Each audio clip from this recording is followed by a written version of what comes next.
क्या हुआ माधव, अकेले क्यों बैठा है? जाओ खाना खाओ। जी नहीं हरी सर, हमको भूख नहीं है। भूख नहीं है? बीमार उमार हो क्या? नहीं सर, बस भूख नहीं है। द्विवेदी जी, हम कई दिन से देख रहे हैं कि माधव अवस्थी खाना नहीं खा रहा है। जरूर कोई बात इसे अंदर ही अंदर खाई जा रही है। खाना नहीं खाता? ये क्या बात हुई? हमसे तो कुछ कहा नहीं उसने। हमको लगता है कि कोई बहुत बड़ा बात ही अपने पेट के अंदर दबा रखा है और फिर कहता है कि भूख नहीं। ठीक है, हम देखते हैं।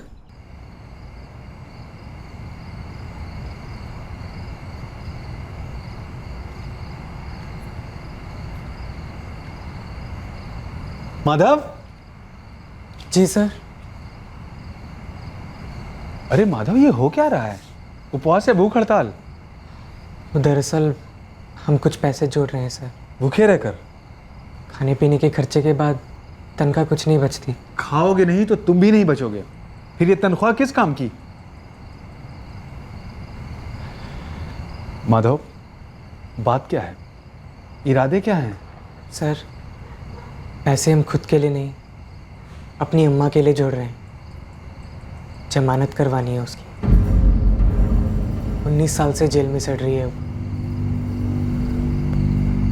एक बार बाहर की दुनिया दिखाना चाहते हैं उसे। माधव, तुम अपनी माँ के लिए जो कर रहे हो वो बिल्कुल सही है, लेकिन अपने आप के साथ जो कर रहे हो वो बिल्कुल गलत।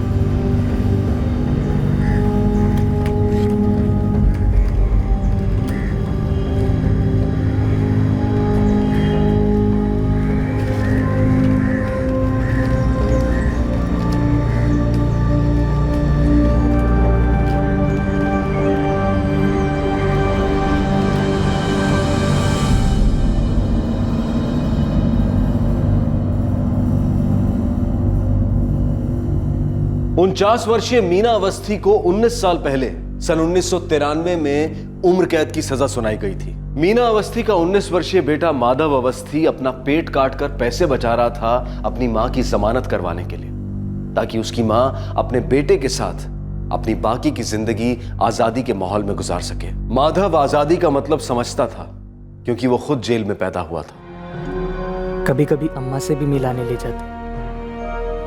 ऐसा करते करते कई साल निकल गए।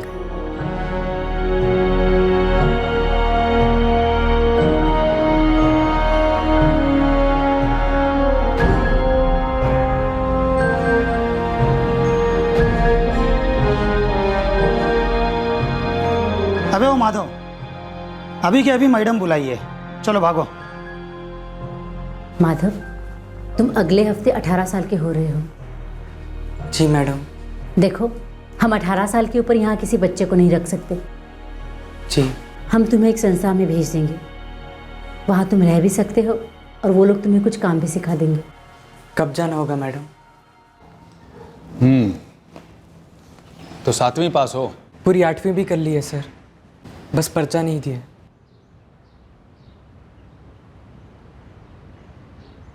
पर्चा दोगे और पढ़ाई करोगे? जी सर। तो फिर तुम पढ़ोगे, जितना चाहोगे उतना, और पढ़ाई के साथ साथ कोई काम भी सीखोगे, हुनर वाला। क्यों? पढ़ाई के साथ काम और काम के साथ पढ़ाई करोगे? जी जी करेंगे सर।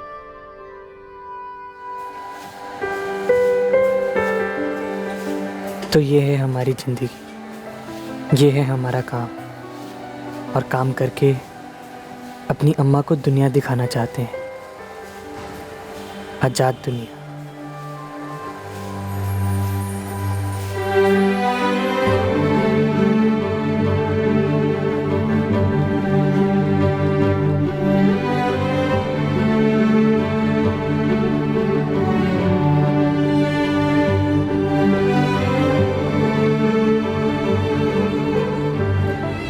अम्मा,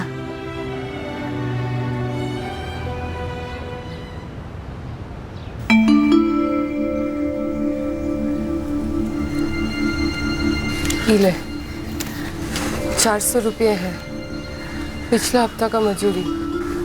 वकील से बात हुआ? बहुत पैसे मांग रहे हैं अम्मा। कहते हैं जमानत की रकम भी काफ़ी होगी। बहुत पुराना केस है ना? हाँ, 19 बरस पुराना। हमारी तो जिंदगी निकल गई यहाँ। और कई साल बाकी हैं अम्मा, आज़ादी भी निकलेगी।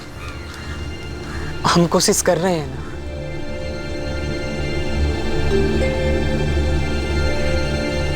मीना को जेल की सजा एक हत्या के केस में हुई थी। इस केस के बारे में माधव को कुछ ज्यादा मालूम नहीं था और उसकी मां का कहना था कि खुद उसे भी इस हत्या के बारे में ज्यादा कुछ नहीं पता था। आखिरकार उम्र कैद के 19वें साल में रिहाई की पहली किरण मीना अवस्थी की जिंदगी पर पड़ी, और वो भी एक दूसरे कैदी की बदौलत।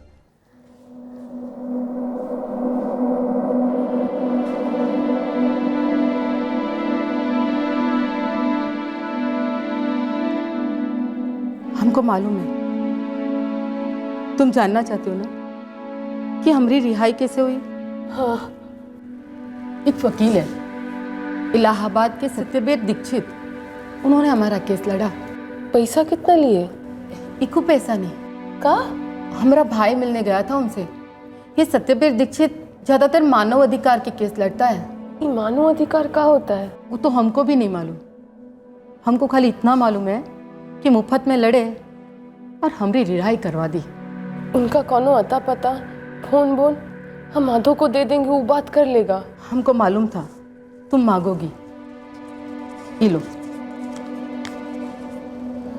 तुम्हारा भी काम बन जाए मीना। बहुत सजा काट ली। ओ गायत्री मैडम, जरा जल्दी, वरना पता चला यहाँ जेल से निकलते निकलते वहाँ रिहाई कैंसिल हो गई।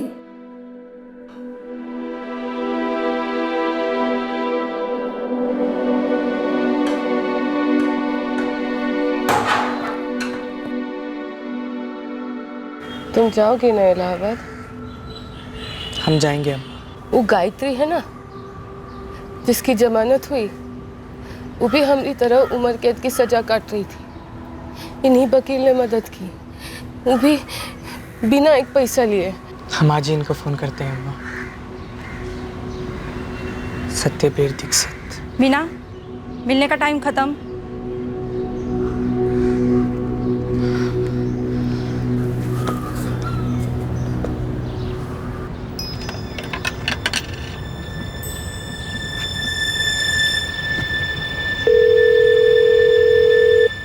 हेलो।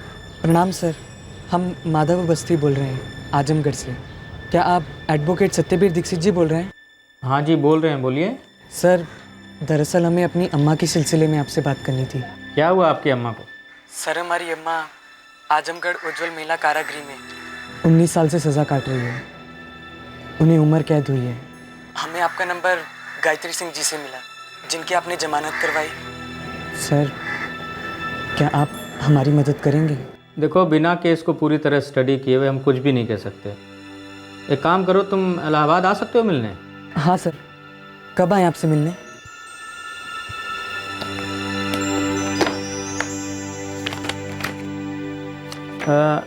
शुक्रवार को 11:30 बजे सुबह ठीक रहेगा? हम पहुंच जाएंगे। प्रणाम सर। उम्मीद की एक किरण नजर आई कि अम्मा को जमानत मिल सकती है, जेल की बाहर की दुनिया वो देख सकती है। लेकिन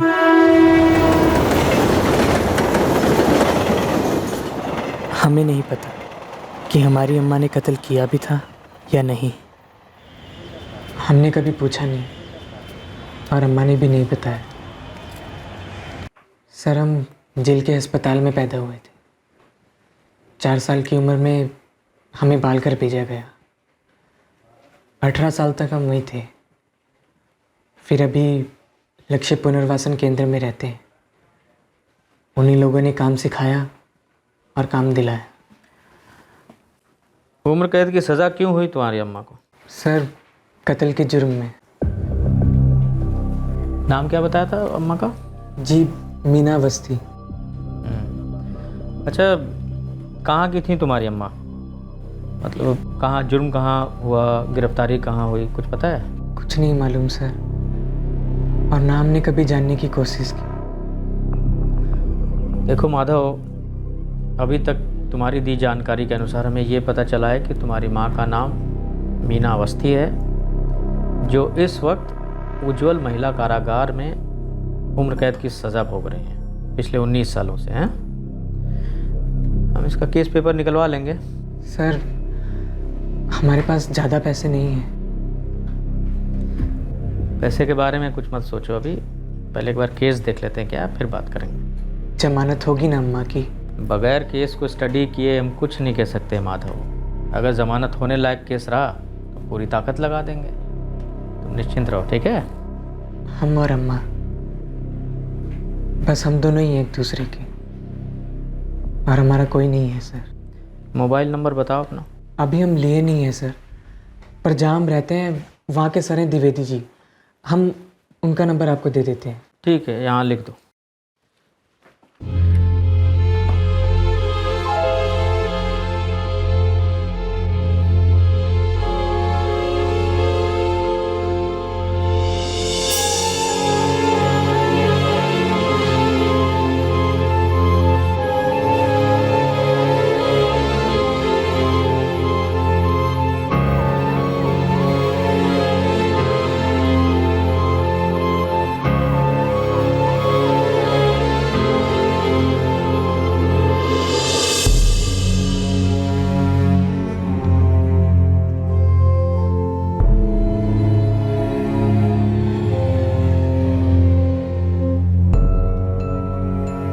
इक्कीस साल पहले सन 1991 मेबिलपुर गांव, जिला लखीमपुर खीरी। 28 वर्षीय मीना अवस्थी अपने पति रामकुमार अवस्थी, 7 वर्षीय बेटे बबलू अवस्थी, 5 वर्षीय बेटी लक्ष्मी अवस्थी और अपने ससुर श्रीकांत अवस्थी के साथ रहती थी। 21 साल पहले आखिरकार हुआ क्या था? पापा पापा पापा पापा, हम भी चलें आपके साथ?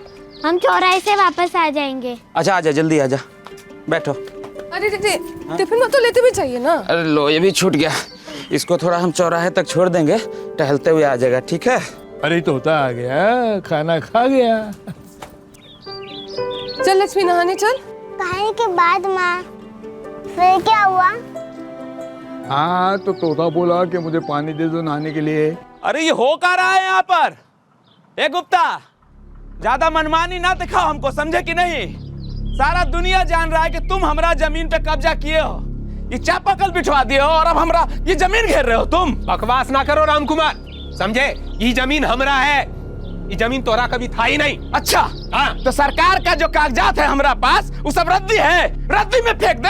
अरे झूठा कागज पत्री पर लिखने से सच कब से होने लगा हो? अरे सच ये है कि तुम लोग सब चोर हो। ए चाचा, फालतू बकवास नहीं, वरना उम्र का लिहाज नहीं करेंगे हम। ए गुप्ता, हम तुमको आखिरी बार समझा रहे हैं, इन नल का हटाओ यहाँ से और ये घेराबंदी हटाओ, नहीं तो ठीक नहीं होगा, कह रहे हैं। ये तो यहाँ से नहीं हटेगा, जो करना है कर लो। अरे रे, थोड़ा तो शर्म करो। एक तो सारा पानी खींच बैठा, वो भी हमने जमीन का। ए मीनवा, रहने दे, ये जमीन हमारी जमीन को लग के है, ना तुम्हारी है ना हमारी, समझ गई? लो देखो, खुद ब खुद कह रही है कि जमीन इसका नहीं है। अरे तुम्हारी भी तो नहीं है। इस जमीन पे चाहे हम पानी बहाएं, चाहे खून बहाएं, हमारी मर्जी। आप हमारी बात सुनिए, जाते हैं पुलिस में शिकायत दर्ज करते ही खून मारने की धमकी दे रहे लोग। अरे रोज रोज पीठ पीछे महाभारत शुरू करना बंद करो। अरे जो करना है सामने करो, ये लो तुम्हारे सामने। देखा, जानलेवा हमला किया है इसने। चलिए पुलिस आने दो। हम जानलेवा हमला किया तुम पर, तुम जिंदा खड़ी हो हमरे सामने। अभी तो फूंक मारे हैं, अगली बार पटक के ढेर कर देंगे, समझी? अंदर चलो। अरे अंदर ही रखो इसको, किसी दिन हमारा हाथ उठ गया ना तो हमेशा के लिए हम पर हाथ चलाओगे, हम पर हाथ चलाओगे। तुम फेंकोगे। अंदर चलो, जाओ अंदर। सुनिए, सरपंच जी से कहकर असली वाली कागज पत्री बनवाइए, रोज की झिक-झिक से तो मुक्ति मिले। अरे इनका सर ना फोड़ दिया तो हमारा नाम नहीं दिखेगा। हाँ ठीक है, चलो ना, जो करना कर लीजिए। बच्चे को संभाल, चलो बेटा अंदर जाओ। चलो तुम लोग क्या मुंह पाए खड़े हो, काम करो अपना।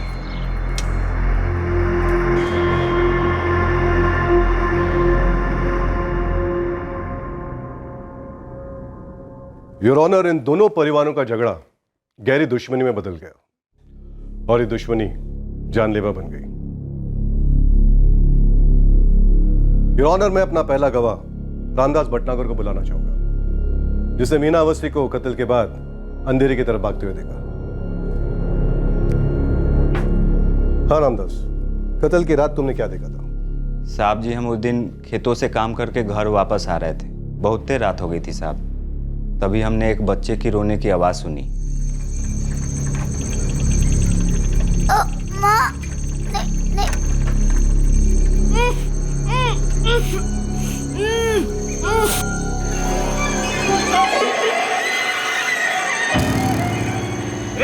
ए कौन है? ए रोक, ए रोक, ए कौन है? ए रोक, ए रोक।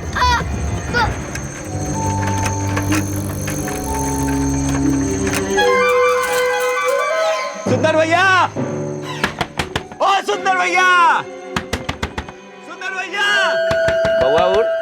ओ सुंदर भैया, सुंदर भैया, ओ सुंदर भैया, सुंदर भैया, आपका बेटवा अंकित बहुत बुरी तरीके से घायल है। कहाँ? अरे वहाँ झाड़ियों में बहुत खून बह रहा है, जल्दी चलिए।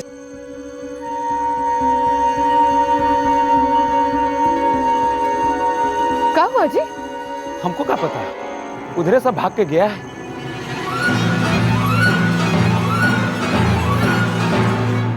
साहब, हम सुंदर भैया और उर्मिला भौजी को उस जगह पर लेकर गए थे।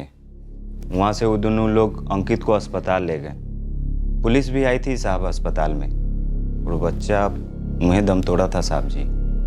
योर ऑनर, अंकित कुमार की पोस्टमार्टम रिपोर्ट ये कहती है कि उसकी मौत गला काटने से हुई है। और आज से सिर्फ 2 दिन पहले यहाँ खड़ी आरोपी मीना अवस्थी ने मृतक अंकित की माँ उर्मिला को जान की धमकी दी थी।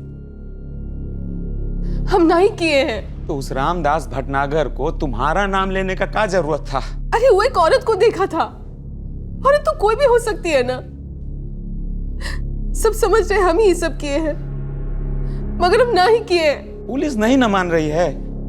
पुलिस कह रही है कि होता है कुछ परिस्थिति प्रमाण, उसके हिसाब से साबित हो रहा है कि अंकित का खून तुम ही की हो।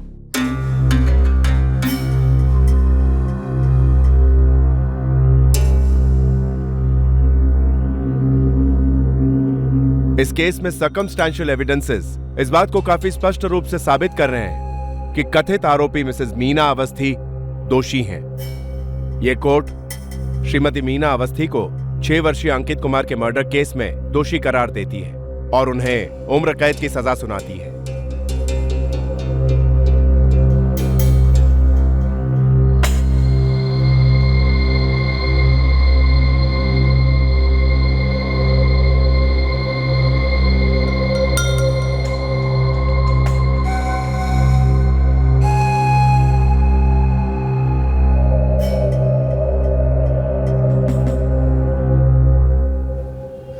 दीदी, शब्द ही नहीं निकल रहे। निर्मला, बबलू और लक्ष्मी कैसे हैं? तुम्हारे जीजा जी तो आते ही नहीं हमसे मिलने। दीदी, जीजा जी और तुम्हारे ससुर जी और उनके तरफ वालों को लगता है कि तुम उनके परिवार पर कलंक हो। निर्मला, हम पेट से हैं। तुम्हारे जीजा जी हमसे कहे थे कि हमारे लिए अच्छे से अच्छा वकील करेंगे। दीदी, वो तो होने से रहा। वैसे भी आज के बाद शायद हमारे लिए भी आना मुश्किल हो जाएगा।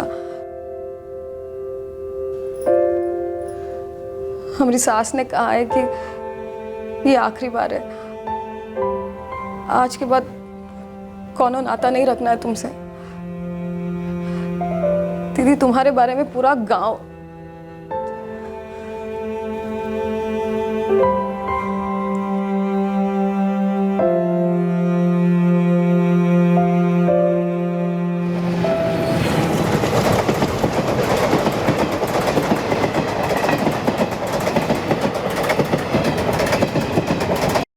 सर्कमस्टेंशियल एविडेंस के आधार पर, मतलब परिस्थिति जन्य प्रमाण के आधार पर तुम्हारी अम्मा को उम्र कैद की सज़ा हुई है।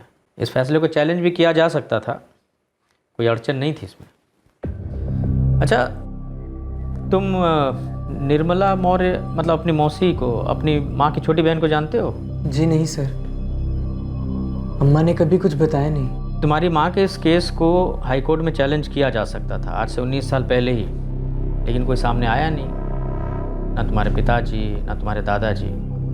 अच्छा, तुम्हें पता है कि नहीं, तुम्हारी एक बड़ी बहन भी है, बड़ा भाई भी है, जो अब तुम्हारे जैसे बड़े हो गए होंगे। हमारे भाई बहन है? हाँ। देखो, जब तुम्हारी माँ की गिरफ्तारी हुई थी ना, तुम उनके पेट में थे। हमें बड़ी हैरानी हो रही है, क्यों नहीं बताई ये सब बातें। खैर, जाने दो। देखो, अभी हमें करना ये है कि हम तुम्हारे बिहाफ में कोर्ट में एक एफिडेविट दायर करेंगे। उसके लिए तुम्हारा पहचान पत्र लगेगा। कुछ है तुम्हारे पास ऐसा डॉक्यूमेंट, ऐसा कोई प्रमाण पत्र जिससे ये पता चले कि तुम मीना अवस्थी जी के ही बेटे हो? नहीं सर। माधव का जन्म जेल के हॉस्पिटल में हुआ था, लेकिन फिर भी उसका बर्थ सर्टिफिकेट बनना चाहिए था, जो कि नहीं बनवाया गया था। इस केस में ऐसी कई चीजें थीं जो अजीब थीं और pro bono lawyer Satyaveer Dixit को खटक रही थी।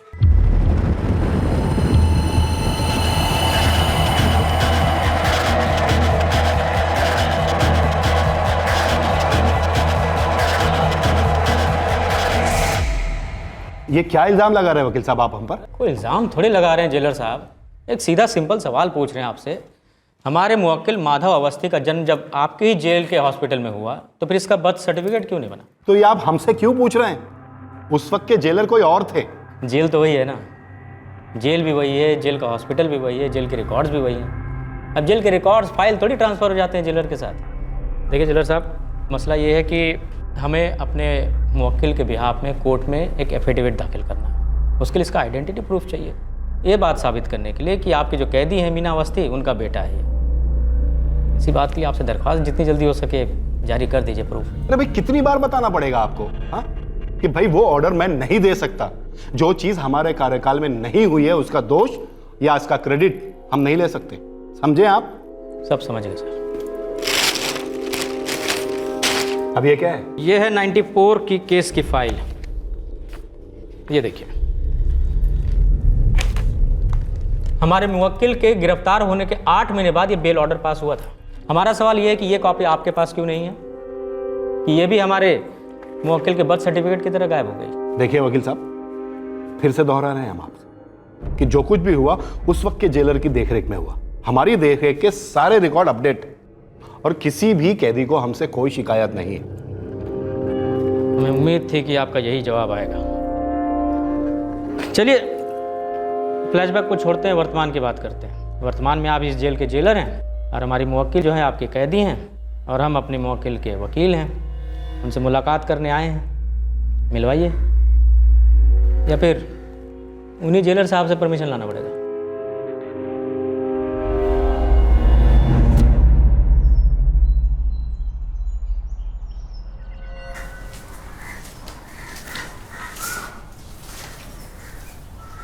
अम्मा, ये हैं वकील साहब सत्यवीर दीक्षित जी। तुम इनसे मिलना चाहती थी ना, देखो ये खुद ही तुमसे मिलने आ गए। नमस्कार, बैठिए। बड़ी अजीब बात है मीना जी, 1994 में आपकी छोटी बहन निर्मला मौर्य ने आपकी ज़मानत की अर्जी दी और अर्जी मंजूर भी हो गई।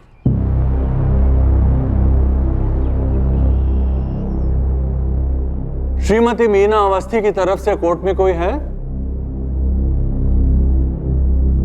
यह लगातार तीसरी बार हुआ है कि श्रीमती मीना अवस्थी की बहन निर्मला मौर्य द्वारा फाइल की गई मीना अवस्थी की बेल एप्लीकेशन को रिप्रेजेंट करने वाला कोई नहीं है और उसे चैलेंज करने वाला भी कोई नहीं है। इसलिए यह कोर्ट श्रीमती मीना अवस्थी की बेल एप्लीकेशन को मंजूर करती है और उन्हें बेल ग्रांट करती है, ये देखते हुए कि उनका 3 महीने का एक बच्चा है।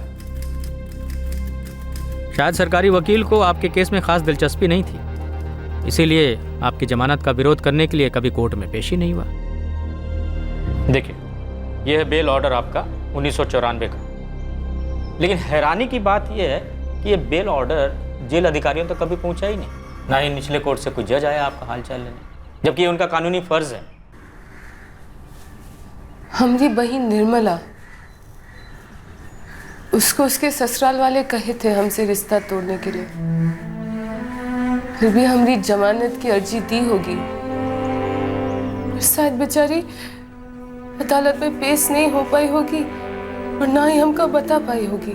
लेकिन आपके पति रामकुमार अवस्थी को तो सामने आना चाहिए था, वो अपने बेटे को लेके जाते, अपने साथ रखते, ये उनका कानूनी फर्ज है। कोई नहीं आया साहब, ना कोई बचाने आया और ना ही कोई मिलने। बस यही आता रहा और इतना बरस में पहला बार आप आए हैं सर। अच्छा, आपको क्या लगता है लखीमपुर खीरी डिस्ट्रिक्ट के मोबिलपुर गांव में ये सब लोग मिल जाएंगे?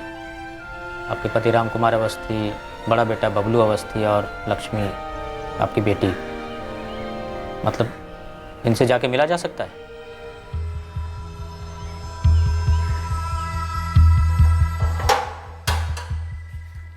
ए मीना, चलो तुमसे कोई मिलने आया है इतने सालों के बाद, तुम्हारे बेटे के अलावा। कौन? चल के खुद ही देख लो। सजा के 13 साल बाद पहला बार कोई हमसे मिलने आया था और शायद आखिरी बार।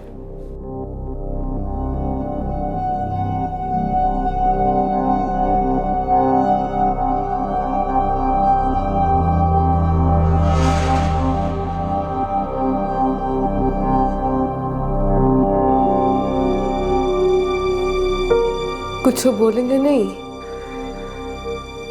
बस इतना बोलने आए हैं कि मेबिलपुर हम छोड़ रहे हैं, घर बेच दिए।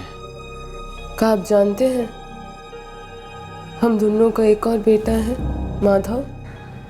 सुने सुने हैं।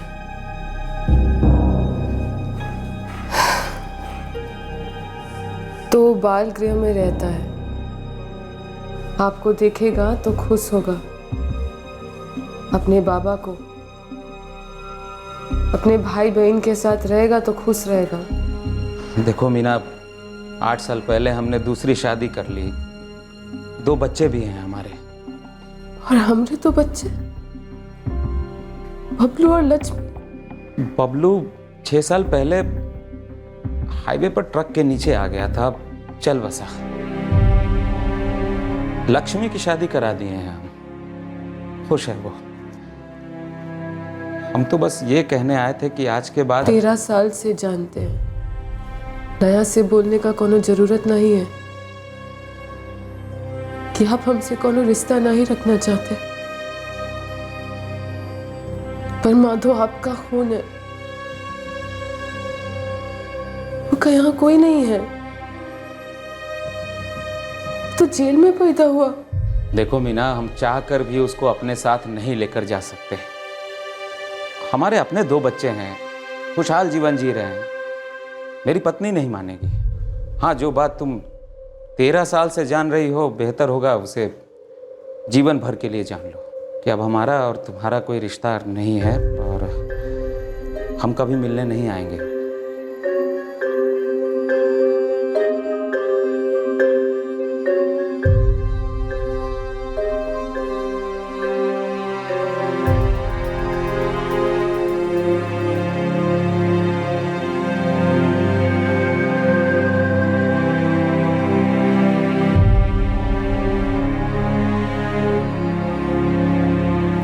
बरेली में कहीं रहते हैं, पता नहीं है हमारे पास। होता भी तो क्या होता, जब रिश्ता ही ना रहा तो पता होने से क्या फायदा। माधव,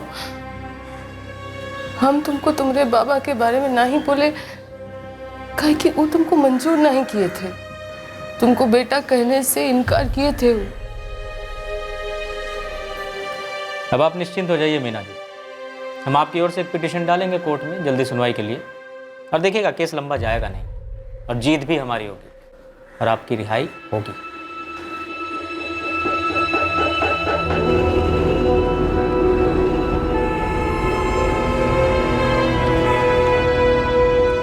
इलाहाबाद कोर्ट में तुम्हारी अर्जी डाल दी है, जैसे से बात आगे बढ़ेगी बताते रहेंगे, है ना? चिंता मत करो, बहुत जल्दी अपनी अम्मा के साथ रहने लगोगे, है ना? सब ठीक हो जाएगा।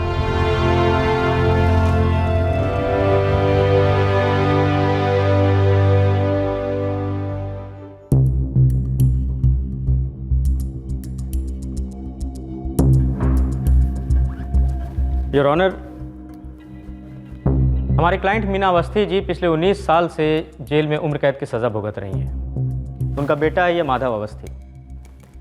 ये जेल में ही पैदा हुआ, 4 साल तक माँ के साथ रहा। बाद के 15 साल वो बाल घर में अकेला रहा और 18 साल का हो जाने के बाद उसे एक लक्ष्य पुनर्वसन केंद्र में भेज दिया गया, जिसकी निगरानी में अभी रह रहा है। हमारी दरख्वास्त है कि हमारे दोनों मुवक्किल का इस केस से कोई लेना देना नहीं है, इनका कोई भी दोष नहीं है। दोष कैसे नहीं था? मर्डर केस है, लाइफ इम्प्रिजनमेंट की सजा सुनाई गई थी। सर गौर से पढ़ेंगे चार्जशीट तो उसमें लिखा हुआ साफ साफ कि पूरी हियरिंग, पूरी सेंटेंसिंग मात्र सर्कमस्टेंशियल एविडेंस पर आधारित है। एकमात्र आई विटनेस है जिसने क्राइम सीन से एक औरत को भागते हुए देखा था। कौन है? रोक! और सर चौंकाने वाली बात यह है कि उस एकमात्र आई विटनेस ने अपने पूरे स्टेटमेंट में कहीं भी एक बार भी इस बात का जिक्र नहीं किया है कि क्राइम सीन से जो औरत भाग रही थी वो हमारी क्लाइंट मीना अवस्थी ही है। लेकिन क्योंकि मृतक अंकित कुमार की फैमिली और हमारे क्लाइंट की फैमिली के बीच लैंड डिस्प्यूट था काफी समय से, उसका फायदा उठाते हुए मृतक के परिवार वालों ने एक इल्जाम लगा दिया हमारे क्लाइंट के ऊपर। उस समय के माननीय कोर्ट ने भी बिना और सब्सटैंशियल एविडेंस के आधार पे सीधे उसे एक्सेप्ट कर लिया। सर ये मर्डर केस है, लाइफ इम्प्रिजनमेंट का केस है और एविडेंस ओनली सर्कमस्टेंशियल।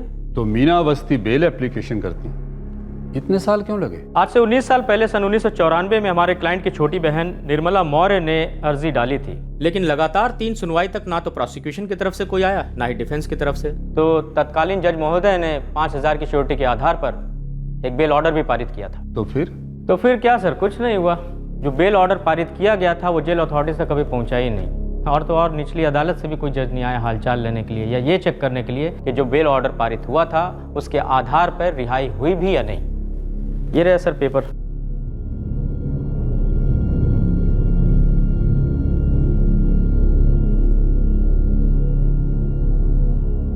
बेल की एप्लीकेशन करने वाली निर्मला मौर्य बतौर गारंटर सामने आई नहीं, 5000 की श्योरिटी भरी नहीं गई। हाँ सर, वो एक्चुअली हुआ ये कि निर्मला मौर्य जी ने हिम्मत तो दिखाई, मानवता के नाते अर्जी डाली बेल के लिए, लेकिन उनके ससुराल वालों ने पाबंदी लगा दी उन पर, तो बेल की आगे की प्रक्रिया वो पूरी कर नहीं पाई। और हमारे क्लाइंट के जो पति हैं राम कुमार अवस्थी जी, वो कभी सामने आए ही नहीं। उन्होंने ये मान लिया कि सज़ा हो गई है तो पूरे ख़ानदान पे कलंक लग गया है। सर बाकी लोगों ने तो जो किया तो किया ही, लेकिन हमारे अपने लीगल और एडमिनिस्ट्रेटिव सिस्टम ने सबसे ज़्यादा नाइंसाफ़ी की हमारे क्लाइंट के साथ। देखिए ना सर, मात्र 5000 के मुचलके के नहीं भरे जाने के एवज में 19 साल से सज़ा भोग रही हैं। एकाकी जीवन, दर्द, डर, इसकी सज़ा सिर्फ हमारे क्लाइंट को ही नहीं मिली है बल्कि उनके निर्दोष बच्चे माधव अवस्थी को भी मिली है। 19 लॉन्ग मिजरेबल ईयर्स। दूसरी बात यह है योर ऑनर कि समाज, परिवार और कानून ने तो जो नाइंसाफ़ी की वो तो की ही हमारी मीना अवस्थी जी के साथ, लेकिन उनके निर्दोष बच्चे को भी नहीं छोड़ा। जैसा कि हमने पहले बताया था, इसका जन्म जेल के हॉस्पिटल में ही हुआ। 4 साल तक माँ के साथ रहा, फिर बाद के 15 साल अकेले बालघर में रहा और जब 18 का हो गया तो एक लक्ष्य पुनर्वसन केंद्र में भेज दिया गया, जिसकी निगरानी में वो आज भी रह रहा है। माँ, बाप, भाई बहन के होते हुए भी एक बच्चा अनाथ, एक यतीम की जिंदगी जी रहा है। और ये 19 साल की सज़ा सिर्फ हमारे क्लाइंट मीना अवस्थी को ही नहीं मिली, ये सज़ा उनका निर्दोष बेटा माधव अवस्थी भी झेल रहा है। योर ऑनर, हम अपने क्लाइंट मीना अवस्थी और माधव अवस्थी की तरफ से आपसे दरख्वास्त करते हैं कि इन्हें आगे की ज़िंदगी साथ बिताने दी जाए, एक बेहतर ज़िंदगी का मौका दिया जाए, इन्हें इनका मानवाधिकार मिले। और सबसे बड़ी बात सर, हमारे क्लाइंट मीना अवस्थी की रिहाई माधव अवस्थी के लिए भी उसके अनाथ होने से, उसके यतीम होने से रिहाई होगी। That's all my Lord. Madhav, हमने शुरुआत तो अच्छी कर दी है। हमारी अम्मा की जमानत होगी ना सर? जमानत की मांग तो हमने की ही नहीं है, हमने रिहाई की मांग की है, पूरी रिहाई की। बैठो। सर, आपने हमारी अम्मा का केस पढ़ा, आपसे एक बात पूछते हैं, क्या हमारी अम्मा ने किसी का कत्ल किया था? देखो, ये पूरा केस जो है सर्कमस्टेंशियल एविडेंस पर आधारित है। तुम्हारी अम्मा ने शुरू से ही कत्ल से इनकार किया है, पर हाँ, उस अंकित कुमार नाम के बच्चे का कत्ल हुआ ज़रूर था। पुलिस इन्वेस्टिगेशन, चार्जशीट और कोर्ट का फैसला, तीनों में तुम्हारी अम्मा को गुनहगार बताया गया। हालांकि हम उस पर नहीं जा रहे हैं। हमारे लिए मुद्दा ये इम्पॉर्टेंट है कि तुम्हारी अम्मा को बेल मिलनी चाहिए थी जो नहीं मिली, कि उनका हक था। तुम्हें एक बेहतर ज़िंदगी मिलनी चाहिए थी जो तुम्हें नहीं मिली, ये तुम्हारा हक है। तो हम हकों की लड़ाई लड़ रहे हैं, किसी के आगे रहम की भीख नहीं मांग रहे। जी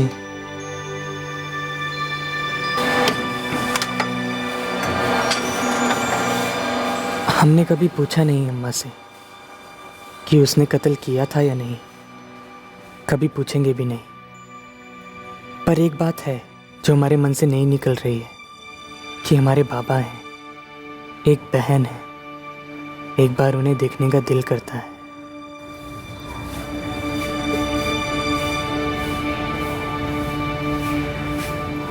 बरेली बोले थे और कुछ नहीं कहे। कभी मन करता है कि मिले उनसे, कभी मन करता है कि एक बार देखें उनको,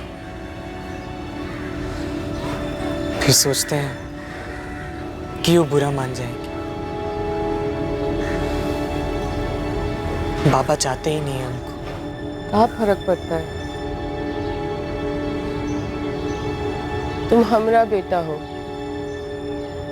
तुम्हारे माँ बाबा दोनों हम ही हैं। वो तो कभी थे ही नहीं हम दोनों के लिए, और जौन आदमी कभी था ही नहीं उसका का गम करना।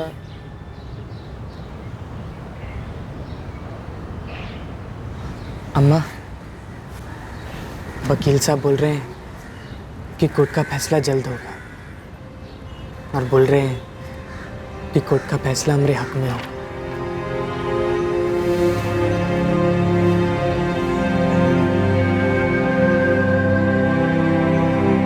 बढ़िया होगा, ऐसा होगा तो। ये सारा संघर्ष उसी के लिए तो है ना। अम्मा की रिहाई के बाद क्या हम उनको यहाँ ला सकते हैं रहने के लिए? हमारे पास और कोई जगह नहीं है। फिक्र मत करो माधव, हम कोई ना कोई इंतजाम कर देंगे। जब तक रहने की जगह नहीं है तब तक तुम दोनों यहाँ रह सकते हो। धन्यवाद सर।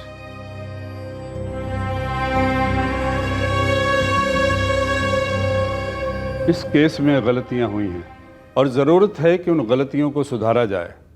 यह कोर्ट मीना अवस्थी की तुरंत रिहाई का ऑर्डर देती है और इस पिटीशन को बतौर पब्लिक इंटरेस्ट लिटिगेशन मानते हुए स्टेट के सारे डिस्ट्रिक्ट जेल के उन सभी केसेस में स्टेटस रिपोर्ट का ऑर्डर देती है जिनमें कैदियों को बेल का हक मिला ही नहीं या फिर बेल के बाद उनकी रिहाई हुई नहीं।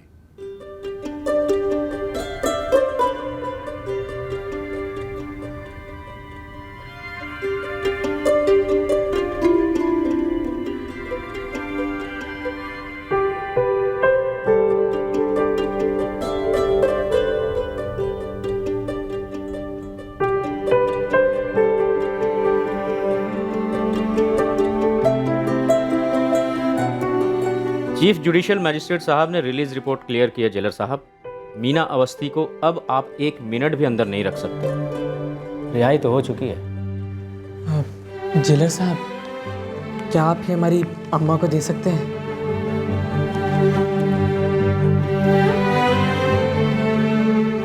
मीना, ए मीना, चल आज तेरा भी नंबर आ गया।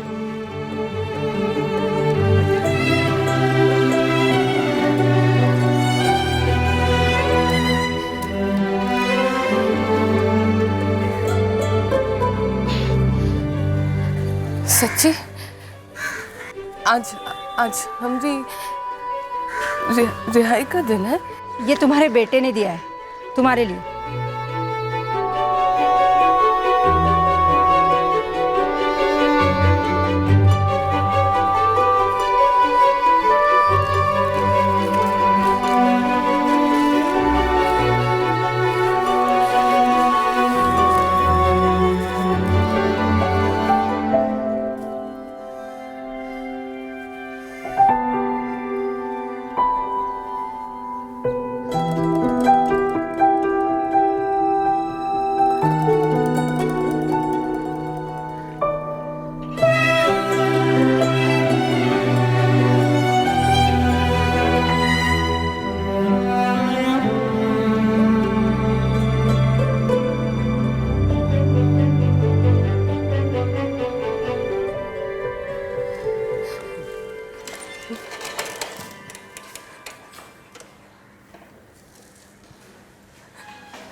रामकुमार अवस्थी जी का आओ बैठो।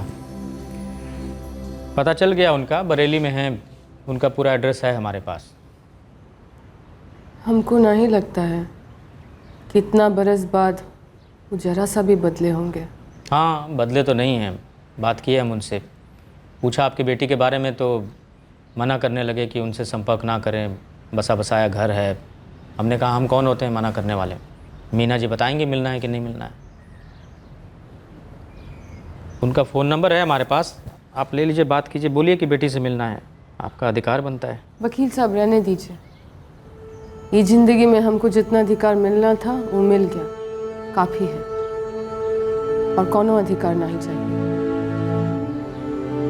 हम तो बस अपने माधव के पास रहे, इसको बहुत ही प्यार करें बस,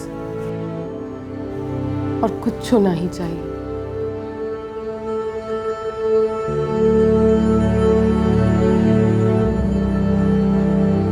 मीना के पति रामकुमार ने मीना से दूर हुए 7 साल पूरे होने के पहले ही दूसरी शादी कर ली थी, जबकि उन दोनों के बीच में लीगल सेपरेशन नहीं हुआ था। वकील की सलाह पर मीना ने अपने पति से मुआवजे, लिविंग एक्सपेंस और एक घर की मांग की थी, जहां वो अपने बेटे माधव के साथ रह सके। रामकुमार ने मीना और माधव को अपनी प्रॉपर्टी में आधा हिस्सा दे दिया। फिलहाल मीना और माधव मीना के पति रामकुमार के बरेली वाले घर के एक हिस्से में रहते हैं, और दूसरे हिस्से में रामकुमार अपनी दूसरी पत्नी और उसके बच्चों के साथ रहता है। माधव इस वक्त एक प्राइवेट सेक्टर में काम कर रहा है। मीना और माधव की तरफ से प्रशासन से भी अपील की गई है कि मानव अधिकार आयोग द्वारा मां बेटे को कॉम्पनसेशन प्रदान किया जाए। बड़े दुख की बात है कि प्रशासन के कुछ अधिकारियों की लापरवाही की वजह से मीना के हक की जमानत उससे वंचित रही, और उससे भी ज्यादा दुख की बात यह है कि ये कोई इकलौता केस नहीं है। आजादी के 68 सालों के बाद भी आज हमारे देश में ऐसे हजारों केसेस हैं जहां हर रोज इस वक्त किसी की रिहाई रोकी जा रही है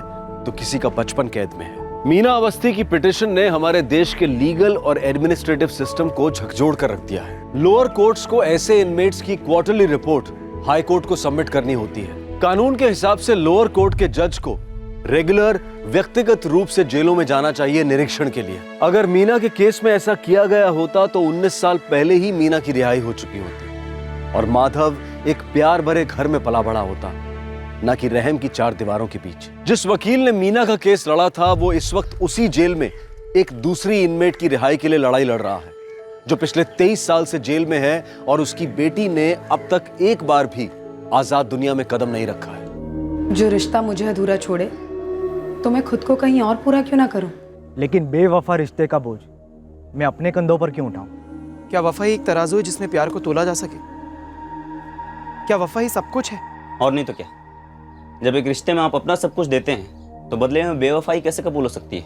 यह हकीकत है कि एक बिखरते रिश्ते में वफादारी को जबरदस्ती लागू नहीं किया जा सकता। बेवफाई का फैलता नासूर लाइलाज है, ना रुकता है ना मिटता है, बस मिटाकर रहता है। हाँ विवेक, बोलो। जब कोई आपको आपके पीठ पीछे हो रही बातें बताता है तब शक होता है कि कहीं वो आपको गुमराह तो नहीं कर रहा है, कोई साजिश तो नहीं रच रहा है, या कहीं वो सच तो नहीं बोल रहा है। जैसे तुम घर से निकले वो आ जाता है और तुम्हारे आने से ठीक पहले वो निकल लेता है। भाई लोचे है, देख ले। तेरी वाइफ उर्मिला के बारे में झूठ बोल के मुझे क्या मिलेगा? मुझे गलत मत समझ यार, लेकिन जो गलत हो रहा है उसके बारे में कुछ कर।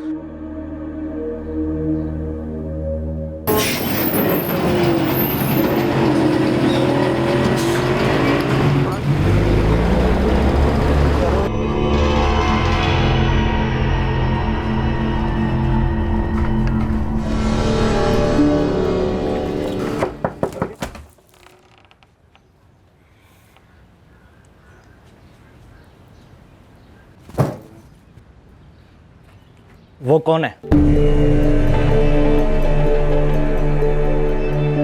कौन कौन है? वही जो मेरे घर से निकलने के बाद मेरी जगह लेता है और मेरे आने से पहले घर से निकल लेता है। क्या हुआ, कुछ बोलना नहीं चाहती हो या बोलने के लिए कुछ है ही नहीं उर्मिला? क्या बोलूं हरीश, यही कि मैं तुम्हारे साथ अब खुश नहीं हूं। यही कि अब मेरे दिल में तुम्हारे लिए प्यार नहीं है। या तो तुम मेरी बीवी हो सकती हो या फिर उसकी जो भी। प्यार भले ही घटता हो पर रिश्ते बट नहीं सकते उर्मिला। हरीश, मुझे सोचने के लिए थोड़ा वक्त चाहिए। सोचने के लिए वक्त चाहिए उसे, मतलब वो मेरे और उसके बीच चुनने वाली है।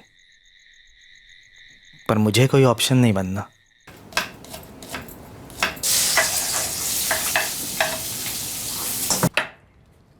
उर्मिला, मेरे घर से निकल जाओ।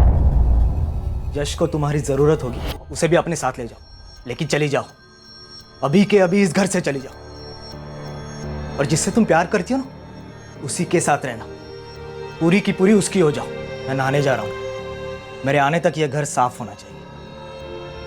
तुम्हारा साया भी इस घर में नहीं होना चाहिए।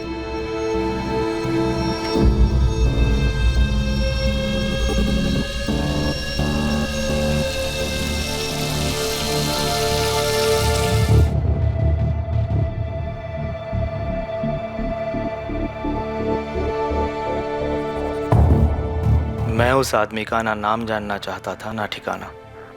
वो कोई भी हो सकता था, खोटा तो मेरा सिक्का निकला था।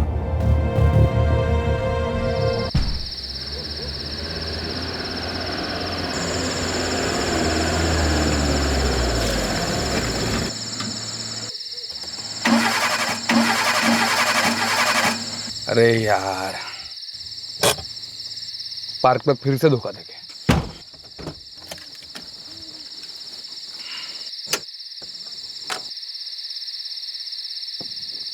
टाइम लगेगा क्या? यार नेहा, तू मैकेनिक के साथ शादी क्यों नहीं कर लेती? कुछ भी बोलते हो। और नहीं तो क्या यार, तू भी। मैं फंसा पड़ा हूँ यार।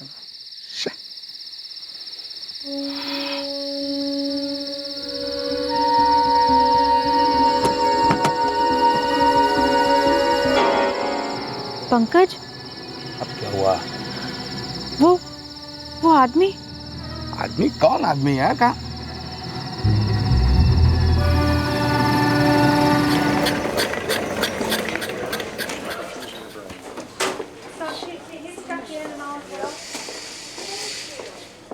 हाँ सर, मैं पंकज जाधव बोलता हूँ।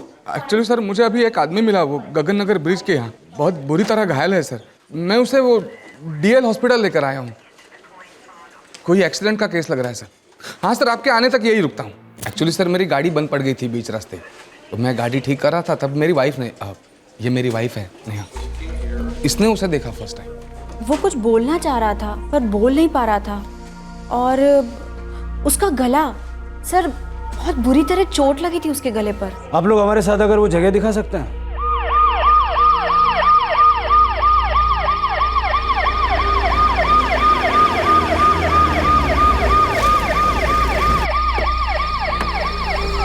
इधर ही सर, इधर ही। हाँ, ये क्या, यहाँ पे ना ये ऐसा गिरा हुआ था।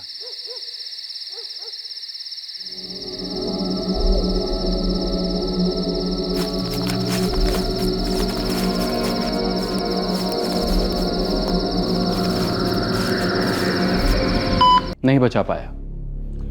जिस जगह से हमें ये लाश मिली वहां पर हमें ऐसी कोई चीज नहीं मिली जिससे इसका आइडेंटिफिकेशन हो सके। उसके कपड़े चेक किए गए पर अटेंडेंट्स को पॉकेट से कुछ मिला नहीं। हिट एंड रन का केस होता तो फिर जेबें पूरी खाली कैसे होती? Hit and run, no chance.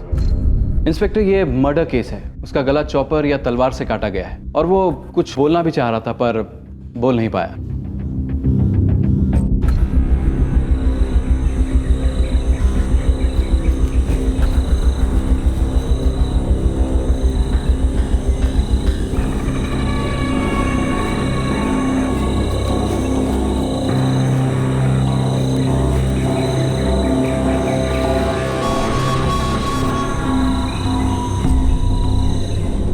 Blood sample में अल्कोहल के ट्रेसेस मिले और जहर भी।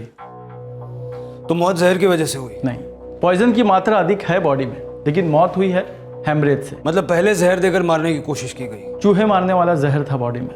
विक्टिम की एज 23 से 24 के बीच। अब तक कोई क्लू नहीं मिला है। लगता है ब्लाइंड केस रजिस्टर करना पड़ेगा। रिश्ते के कांटे को रास्ते से नहीं बल्कि दुनिया से ही हटा दिया गया। शिनाख्त की सारी निशानियां मिटा दी गई ताकि कांटा निकालने वाले को कानून कभी चुभे ना।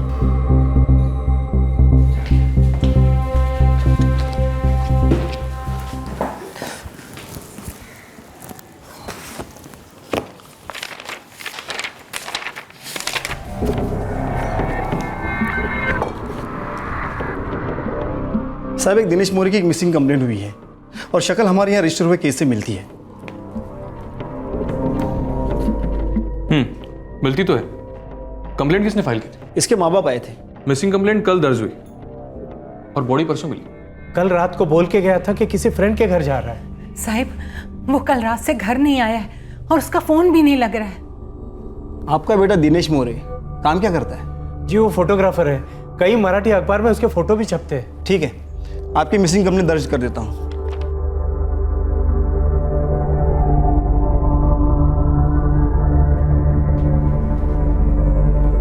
आप हमें यहाँ क्यों लाए?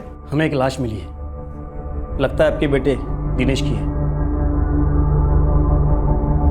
ठीक है कुलकर्णी, अब फाइल भेज दीजिए। इस केस की आगे की इन्वेस्टिगेशन हम लोग करेंगे। ठीक है पाटिल, ना क्राइम स्पॉट से कुछ मिला है ना लाश पर से, लेकिन इस दिनेश मौर्य का सेल नंबर है मिसिंग कंप्लेंट में। रिकॉर्ड्स निकलवाता हूँ सर।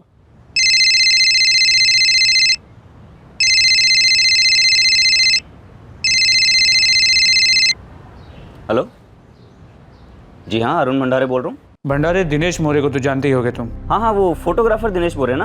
हाँ, 12 जून की शाम 7:30 बजे तुमने उसे फोन किया था। 12? हाँ हाँ किया था सर, फोन किया था मैंने और मिला भी था दिनेश से रात को उसी दिन। क्या हुआ सर? सर जानता था, मतलब एक दोस्त ने मिलवाया था सर। ये अपना मौर्य फोटोग्राफी वगैरह करता है ना फ्रीलांस में, तो मेरे पास एक शादी का काम आया था, उसी सिलसिले में मिला था मैं दिनेश मौर्य से। हुआ क्या है सर उसको? मर्डर हुआ है। क्या बोल रहे हैं सर? जिस रात को तुम उसे मिले थे 12 जून, उसी रात मर्डर हुआ है। लेकिन सर मुझे उसके बारे में कुछ मालूम क्यों नहीं पड़ा? मुझे कुछ नहीं मालूम सर। मिले कहाँ थे तुम दोनों? बार में बैठे थे सर, बियर मार रहे थे।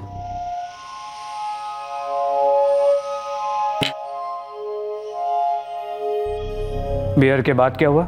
पता नहीं सर, मैं अपने घर के लिए निकल गया और दिनेश मौर्य अपने घर के लिए। मतलब उसने कहा यही था कि घर जा रहे हैं। संडे क्रूज के गगन नगर ब्रिज के पास पड़ा था, बुरे हाल में, काफी खून बह गया था। वैसे बार था कौन सा जहाँ तुम दोनों मिले थे? खार में एक अर्पिता बार है, वहां बैठे थे, पर मुझे कुछ नहीं पता सर इसके बारे में।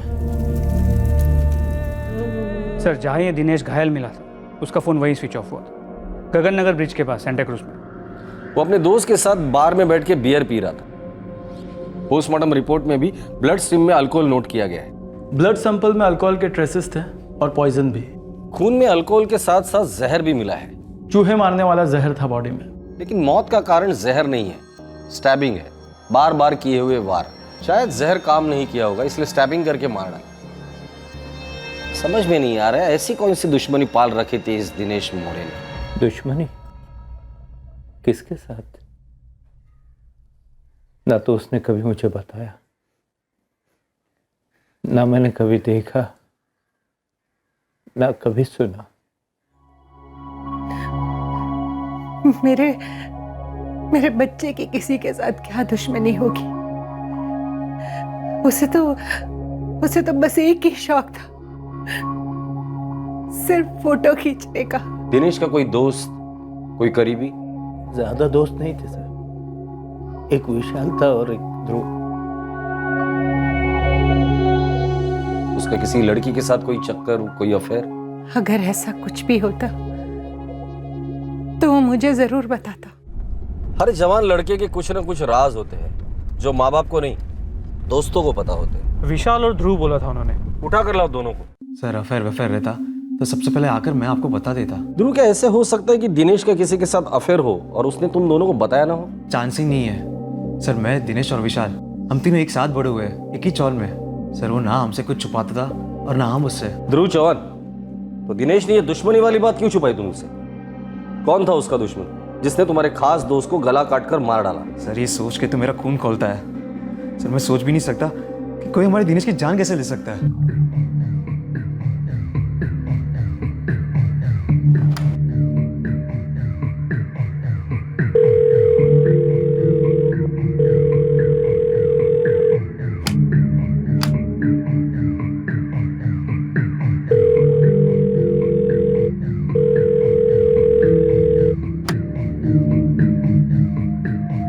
हाँ साहब, दिनेश और मैं करीबी दोस्त थे। दिनेश का कोई करीबी दुश्मन था? दिनेश को किसने मारा होगा और क्यों?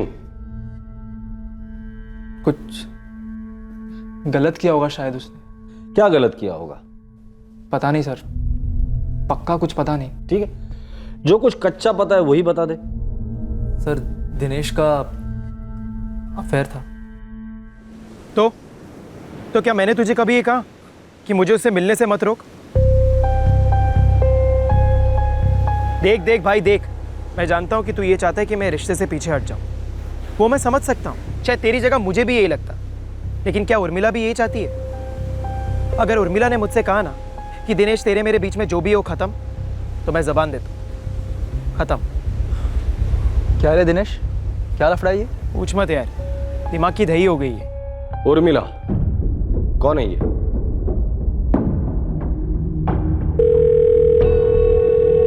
Hello, PSI Patel, Mumbai crime branch. आप कौन बोल रही हैं? जी मेरा नाम उर्मिला है। क्या बात है साहब? उर्मिला जी, दिनेश मोरे को तो आप जानती होंगी। जी जानती तो हूँ, लेकिन आप क्यों पूछ रहे हैं? दिनेश मोरे अब इस दुनिया में नहीं रहा।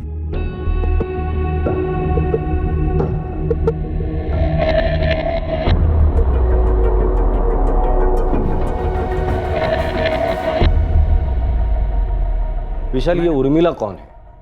सर दिनेश ने कभी उसके बारे में कुछ ज़्यादा बताया नहीं। है यार कोई? है कोई का क्या मतलब? अरे बता क्यों नहीं रहा है, कौन है ये उर्मिला? अपने चौल में तो कोई उर्मिला नहीं रहती। क्यों, कहीं पे लिखा है क्या मैं चौल से बाहर वाली लड़कियों से दोस्ती नहीं कर सकता? अब तेरी इस उर्मिला से सिर्फ दोस्ती तो नहीं लगती। बताना कैसे मिला, कहाँ मिला? 2-4 बार बात हुई फ़ोन पर, और फिर मिले। मिले मतलब उल्टू मिले? शादीशुदा है क्या? छोड़ना यार, कुछ और बात करते हैं। सर उस दिन के बाद दिनेश ने कभी वो वाली बात छेड़ी नहीं सर। मतलब तुम जो फोन वाला झगड़ा बता रहे हो वो शायद दिनेश का उर्मिला के पति के साथ हुआ होगा, करेक्ट?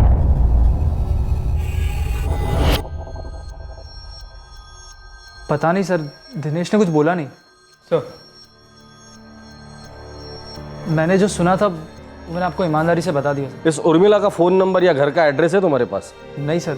सर अभी अभी मेरी एक औरत से बात हुई, उसका नाम उर्मिला है। उर्मिला से बात हुई जिसका अफेयर दिनेश के साथ था? सर अफेयर का तो पता नहीं, लेकिन दिनेश के कॉल रिकॉर्ड से उसका नंबर मिला। मैंने उस नंबर पे फ़ोन किया, बोली नाम उर्मिला है, उसकी बहुत अच्छी दोस्त है। दिनेश को मैं बहुत अच्छी तरह से जानती थी, खास दोस्त था मेरा।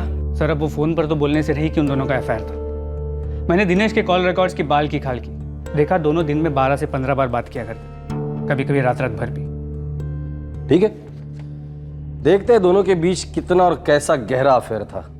इस प्यार मोहब्बत के त्रिकोण में कौन वफादार था और कौन बेवफा?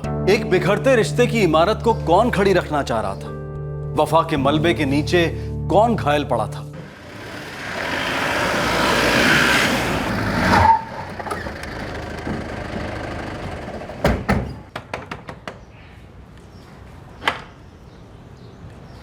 उर्मिला जी। जी। आपके और दिनेश मोरे के बारे में कुछ बात करनी थी। यश बेटा जरा बाहर जाके खेलो। बेटा? जी, यश जूनियर केजी में पढ़ता है। यश के पापा कहाँ हैं? 3 साल पहले यश के पापा हरीश गायकवाड़ को मैंने छोड़ दिया था। यश को तुम्हारी जरूरत होगी, उसे भी अपने साथ ले जाओ, लेकिन चली जाओ। तो दिनेश मोरे आपका बहुत अच्छा दोस्त था, है ना? सबसे अच्छा दोस्त। उसकी खबर सुनकर। खबर दरअसल ये है उर्मिला जी, दिनेश मोरे का मर्डर हुआ है। देखिए, अगर आपको ऐसा लगता है कि दिनेश मोरे के मर्डर के बारे में मैं कुछ भी जानती हूँ तो ये सच नहीं है। आप दोनों का अफेयर था? जी अफेयर तो था, लेकिन उसके मर्डर के बारे में मैं कुछ नहीं जानती। आज ही पता चला कि अब वो नहीं रहा। आप दोनों मिले कैसे? एक रॉन्ग नंबर से 1 साल पहले। सॉरी, लगता है आपने गलत नंबर लगा दिया है। मैं वो नहीं हूँ जिससे आप बात करना चाहते हैं। अब तकदीर ने नंबर मिला ही दिया है तो एक ऑफर रखना था आपके सामने। कैसा ऑफर? दरअसल मैं एक फोटोग्राफर हूँ और अपने दोस्त का फोटोग्राफी स्टूडियो चलाता हूँ। हमारे यहाँ काम बहुत बढ़ गया है और हमें एक रिसेप्शनिस्ट की ज़रूरत है। आपकी आवाज़, बात करने का स्टाइल मुझे मस्त लगा, इसीलिए पूछ रहा हूँ। आप एक अजनबी से रॉन्ग नंबर लगाकर उसे नौकरी ऑफर कर रहे हैं? अगर मैं इस नौकरी के लिए पेपर में ऐड दूंगा तो कोई अजनबी तो अप्लाई करेगा ना, और फिर उसका इंटरव्यू लेने के बाद ही पता चलेगा कि वो इस जॉब के लायक है या नहीं। आपका तो इंटरव्यू हो गया और आप सिलेक्ट भी हो गई, तो क्या कहती हैं आप? फिर 2-4 बार और फ़ोन कॉल्स हुए, लेकिन इस बार रॉन्ग नंबर नहीं। फिर हम दोनों एक दूसरे को मिले, पसंद आए और बस। और बस? आगे? बस और कुछ नहीं। देखिए उर्मिला जी, हम जानते कि कोई तो था जो आपको दिनेश से दूर रखना चाहता था। क्या आप जानती है वो शख्स कौन है? देखिए, मैं नहीं जानती कि आप क्या बात कर रहे हैं और किसके बारे में बात कर रहे हैं। तो आप जानती क्या है उर्मिला जी? बस इतना कि मैं दिनेश को पसंद करती थी और वो मुझे कोई भी नुकसान नहीं पहुंचा रहा था। इस उर्मिला के कॉल रिकॉर्ड में जितने भी नंबर है सब चेक करो, और उसका पति हरीश गायकवाड़, उसके भी कॉल रिकॉर्ड निकालो। सर पाटिल, कोई ना कोई तो जख्मी जरूर हुआ था। बेवफाई चेन रिएक्शन है, एक दिल लगता है तो एक दिल जलता भी है, और जलन इस बेवफाई से पैदा होने वाला चेन रिएक्शन का जहर है। बेवफाई वही होती है जहां वफाई की उम्मीद सबसे ज्यादा होती है।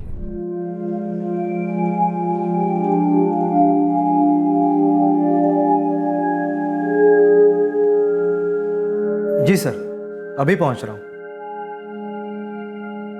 नहीं सर, मैं किसी दिनेश मोरे को नहीं जानता था। उर्मिला को तो जानते होंगे, कभी तुम्हारी बीवी हुआ करती थी वो। अगर सच में उसे जाना होता तो या तो वो मेरी बीवी होती या हमारी कभी शादी नहीं हुई होती। मेरे लिए वो बिल्कुल अजनबी है। मेरे बेटे यश की कोई बात हो तो बोलिए, मैं उससे कभी भुला नहीं पाया हूँ। तुम्हारा बेटा यश और तुम्हारी बीवी दोनों सलामत है। एक बात बताओ, 3 साल पहले तुम्हें उर्मिला ने क्यों छोड़ा था? उसने मुझे नहीं छोड़ा था, मैंने उसे घर से बाहर निकाला था। क्यों निकाला था? क्योंकि घर 2 लोग मिलकर बनाते हैं, तीसरे के आने से वो कुछ और ही बन जाता है। पर तीसरा आ गया तुम्हारे घर में, बड़े तीर चले होंगे ना सीने पर? हाँ चले, पर दिल को जख्मी नहीं खाली कर दिया उन तीरों ने। जब उर्मिला ने मुझसे वक्त मांगा ताकि वो मेरे और उसके बीच में चुनाव कर सके, वो आखिरी तीर। प्यार का हर एक कतरा साफ हो गया दिल से, और मैंने उसे घर से साफ कर दिया। दूसरे दिन घर से निकाल दिया मैंने उसे। तब से आज तक मैं उससे नहीं मिला हूं। दिनेश मोरे की शक्ल याद है तुम्हें, या उस पहले वाले आशिक की? उनसे कभी फोन पर बात नहीं हुई और ना ही मुलाकात। उर्मिला तुम्हारे बच्चे की माँ थी, और बच्चों को माँ की जरूरत होती है, इसलिए शायद माँ के आशिक को तुमने मारा हो। सर, अगर आपको मेरे खिलाफ कोई भी सबूत मिले तो मुझे गिरफ्तार कीजिए, फांसी दे दीजिए, लेकिन प्लीज मेरे सूखे जख्मों को कुरेदिए मत। मेरा जवाब नहीं बदलेगा, पर आपका वक्त जरूर बर्बाद होगा। चलता हूं सर।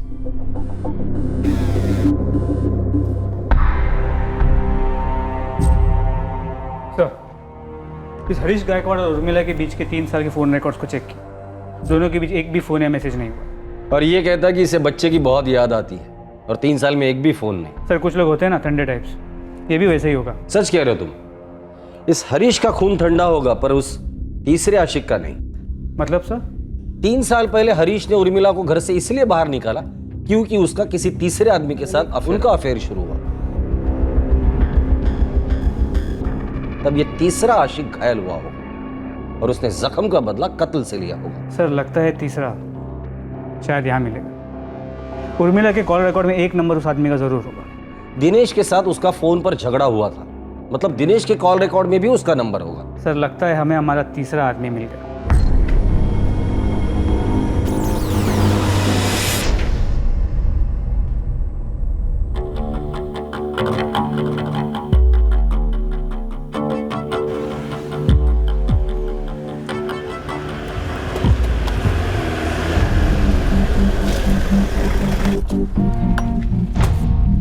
चल बेटा। क्या हुआ सर? चल। क्या हुआ सर? चल। मैंने कुछ नहीं किया था सर। आज शपथ मैंने कुछ नहीं किया। शपथ लेके आई को क्यों टपका रहा है? चल, पुलिस मैंने कुछ नहीं किया। बताइए तो मुझे लेके क्यों जा रहे हैं सर? चूहे मारने की दवाई कहाँ मिलती है वो पूछना इधर से। चल साहब, भाई शपथ साहब, मैं नहीं लाया वो दवाई, वो मेरा दोस्त करण लाया था। इस करण को हम कहाँ से लेकर आए?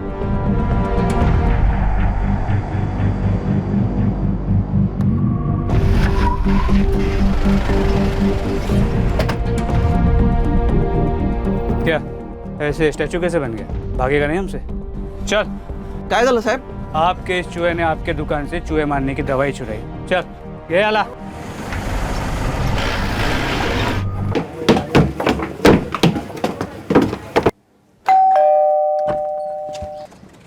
जी, क्राइम ब्रांच। सर, मेरे दोस्त दिनेश के बारे में कुछ पता चला क्या? हमने तुम्हारे 2 दोस्तों से गुफ्तगू की, एक पवन चाय वाला और दूसरा करण किराने वाला। और ताज्जुब की बात बताओ, उन दोनों को पता है कि तुम्हारे दोस्त दिनेश का दुश्मन कौन था। उन दोनों को यह भी पता है कि तुम्हारे दोस्त दिनेश का गला किसने काटा है। अजीब बात है ना, उन दोनों को सब कुछ पता है और तुम्हें कुछ भी पता नहीं। अरुण, तुम्हारे जैसे दोस्त अगर किसी को हो ना तो दुश्मनों की जरूरत ही नहीं है।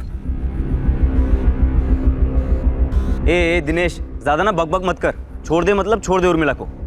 अरे क्यों का क्या मतलब है यार? तुझे पता है ना मेरा और उर्मिला का अफेयर चल रहा है। तो क्या कभी मैंने तुझसे ये कहा कि मुझे उससे मिलने से मत रोक? अरे तू होता कौन है मुझे या उससे कुछ कहने वाला? तेरी औकात ही नहीं है कुछ। देख देख भाई देख, मैं जानता हूँ कि तू ये चाहता है कि मैं इस रिश्ते से पीछे हट जाऊं। वो मैं समझ सकता हूँ, शायद तेरी जगह मुझे भी यही लगता। लेकिन क्या उर्मिला भी यही चाहती? अगर वो कहती है कि हमारे बीच में जो कुछ भी था वो खत्म, तो मैं जबान देता हूँ, खत्म।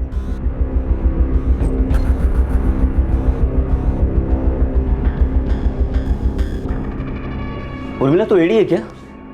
कैसे सोच सकती कि इस चक्कर को छुपा लेगी मुझसे?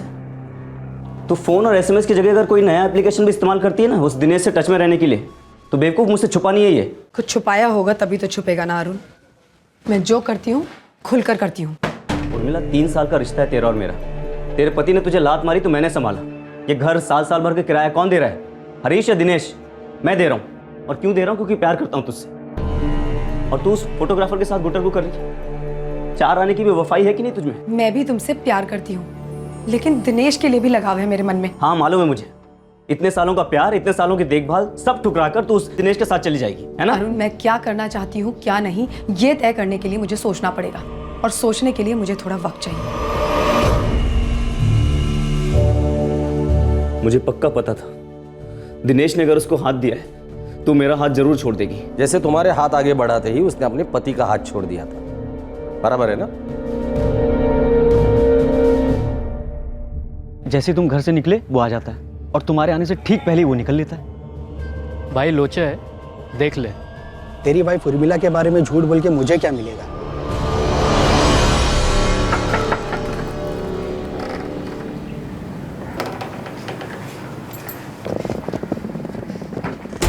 एक जोड़ी कपड़े में आई थी छोटे से बच्चे के साथ।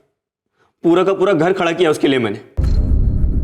ये सब अब याद आ रहा है तुझे, जब उर्मिला ने तुम्हारे साथ बेवफाई की? सर वो दिनेश उसके लिए ये सब कभी नहीं कर सकता था, और ना ही उसके साथ वफादारी करता। 1 नंबर का अय्याश था सर। अबे अरुण, तू धमकी दे रहा है या चुटकुला सुना रहा है? मुझे सचमुच हंसी आ रही है। यार धमकी वमकी मैं क्या दूंगा यार, मैं तो खुद मांडवली करना चाह रहा हूँ। एक काम करते हैं, मिलते हैं और मिट्टी डालते हैं इस बात पे। ये हुई ना मर्दों वाली बात। अब वो मेरी नहीं है तो ना सही, और तो उसको खुश रखेगा मुझे मालूम है। बस ये है कि एक बार फेस टू फेस बैठ के सब क्लियर कर देते हैं। अरे यार मैं भी तो वही चाहता हूँ। हाँ तो फिर मिलते हैं आज। आज? हाँ अभी। मैंने उस शाम को अपने सेठ से गाड़ी उधार ली थी।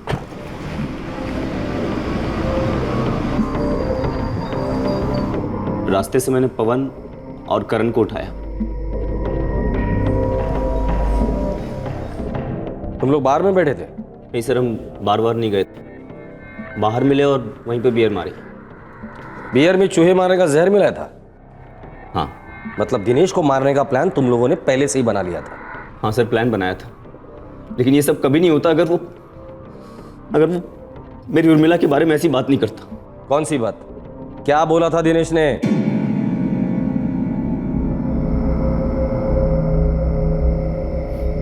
क्या रे अरुण, अपने दोस्त लोग को साथ में लेकर आया मेरे को ताकत दिखाने के लिए? काहे की ताकत यार, इनको भी बियर पीनी थी तो आ गए साथ में। मुझे ना दिनेश तुझसे एक ही सवाल पूछना है, ये उर्मिला को लेकर तेरा इरादा क्या है? अरे यार अरुण, अरे तू उर्मिला का प्रेमी है, बाप जैसे सवाल काहे को कर रहा है? क्योंकि एक सच्चा प्रेमी एक बाप की तरह देखभाल करता है अपनी औरत की, जैसे मैंने उर्मिला और यश की। देख यार, तेरा प्यार सच्चा है, अरे मेरा प्यार तो झूठा भी नहीं है। अगर तेरे को इतना दर्द हो रहा है तो मैं पीछे हट जाता हूँ यार। इतनी आसानी से पीछे हट जाएगा? ये बियर है, ठीक है, ठंडी है, बुलबुले दे रही है, मैं इसे पी रहा हूँ। ये मेरा रिश्ता है इस बियर के साथ। एक बार बियर खत्म हो जाएगी तो बॉटल फेंक दूंगा और नई बॉटल ले आऊँ। लेकिन हाँ, अगर ये बियर ठंडी नहीं होती, बुलबुले बैठ गए होते, तो भी बॉटल जरूर फेंक देता। मतलब बॉटल फेंकनी है। साफ साफ बात करना यार। अभी और कितना साफ बोलो तेरे को? देख, ये बियर की बॉटल और तेरी उर्मिला में मेरे लिए कोई फर्क नहीं। जब तक मजा है तब तक रिश्ता है, एक बार मजा खत्म रिश्ता खत्म। लेकिन हाँ, जब तक ठंडी है, बुलबुले दे रही है, अरे मेरे को पी लेने दे। देख मजा खत्म तो बॉटल फेंक दी। दिनेश की बातें सुनकर मेरे खून में गुस्से के बुलबुले फूटने लगे। वो मेरे प्यार उर्मिला के बारे में इतनी घटिया बातें कर रहा था, लेकिन मैंने अपना गुस्सा पी लिया। और अब बारी थी दिनेश की जहर पीने की। सुनने में अच्छा तो नहीं लग रहा जो तू बोल रहा है, लेकिन सुकून है कि कम से कम तूने अपने दिल की बात रखी। अब ना ये फैसला मैं उर्मिला पे छोड़ दूंगा। तेरे और मेरे बीच की जो दुश्मनी थी वो खत्म। अरे होनी भी नहीं चाहिए यार। और वैसे भी दुनिया में ऐसी कोई लड़की नहीं है जिसकी वजह से दो दोस्तों में दुश्मनी हो। सही कहा। तो इसी बात पे एक और बियर हो जाए, ठंडी बुलबुलाती हुई। अरे ये हुई ना बात।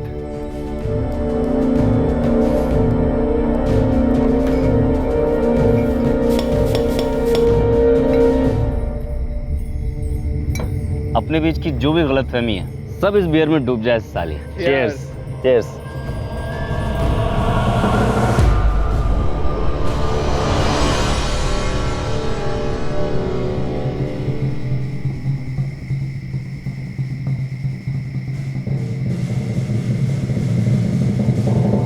बोला मेरी उर्मिला बियर जैसी है, एक बार बुलबुला खत्म तो उठा के फेंक देगा साला। और वफादारी के नाम पे तेरे खून में 4 बुलबुले के आगे तूने दिनेश को मार डाला। अब शांत दिमाग से सोच अरुण, क्या हासिल किया तूने? हाँ, तू और तेरे ये दोस्त जिंदगी भर जेल में सड़ोगे। क्या अब भी तो उर्मिला से वफादारी की उम्मीद करता है?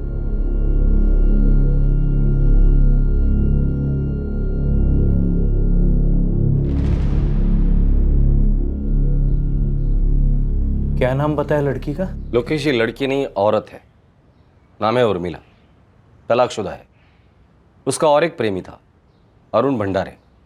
आपके बेटे दिनेश का कत्ल इसी अरुण ने किया है। हमारा बेटा इस उर्मिला से प्यार करता था? मालती जी, प्यार का तो मुझे पता नहीं, पर हाँ, इन दोनों में रिश्ता जरूर था।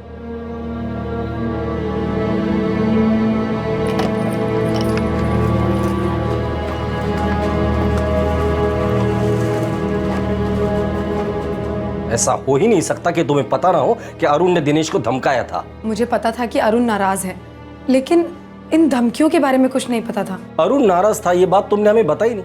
इनफैक्ट तुमने अरुण के बारे में हमें कुछ बताया ही नहीं। अरुण भंडारे एक शख्स था जो दिनेश और तुम दोनों को जानता था। दिनेश सिर्फ एक अच्छा दोस्त था मेरा, हम दोनों की अच्छी जमती थी, लेकिन मैं कभी भी उसके लिए सीरियस नहीं थी। मैं आपको कैसे बताऊं ये? मत बताइए, हमारे काम की चीज ही नहीं ये जानना कि तुम दोनों के बीच क्या होता था और क्या नहीं। हमारे लिए ये चीज मायने रखती है कि तुम्हें पता था कि तुम्हारी बेवफाई ने किसी को गहरा जख्म दिया था, किसी को गुस्से में डुबोया था, किसी को इस बात का एहसास दिलाया था कि वो ठुकराया हुआ है।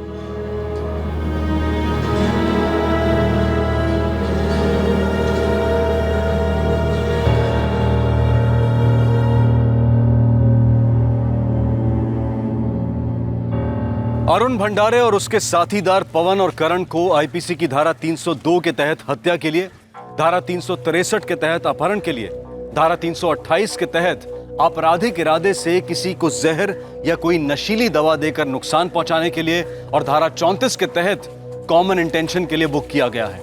फिलहाल तीनों कानूनी हिरासत में हैं। हर इंसान को जिंदगी बतौर चुनौती कभी न कभी एक आईना दिखाती है। हरीश गायकवाड़ को आईने में साफ नजर आया कि उसकी पत्नी किसी और से प्यार करती है। उसने क्या किया? उसने उर्मिला को जाने दिया। और यही सच्चाई जब जिंदगी के आईने ने अरुण को दिखलाई तो उसने देखने से इनकार कर दिया। अपने विवेक और जमीर दोनों की आंखों पर पट्टी बांधकर वो सबसे बड़ा जुर्म यानी कि कत्ल करने पर उतर आया। तीसरी ओर दिनेश मोरे, इस नौजवान को आईने ने बखूबी इत्तला दी थी कि भले ही वो उर्मिला से प्यार नहीं करता, लेकिन उर्मिला का उस पर प्यार किसी और के प्यार का गला घोट रहा था। दिनेश को पता था कि वो खतरे से खेल रहा है, लेकिन वो उर्मिला के साथ खेलता रहा। टूटा रिश्ता अक्सर घायल भावनाओं का दर्पण होता है। रिश्तों में दर्द देने वाला खुद दर्द से नहीं बच सकता। बेहतर यही होता है कि दर्द को अपनी मंजिल ना बनाएं। घायल प्रेमी नया रास्ता चुने और अलविदा कहें उस रिश्ते को जो उस दर्द की जड़ है। आपसे फिर मुलाकात होगी क्राइम पेट्रोल सतर्क में एक और नए केस के साथ। तब तक अपना ख्याल रखें, सुरक्षित रहें, स्वस्थ रहें और याद रखें, सही वक्त सही कदम, सतर्क रहें। जय हिंद। इस तरह के और भी एपिसोड देखने के लिए हमारे चैनल को सब्सक्राइब करें और बेल आइकन दबाना ना भूलें।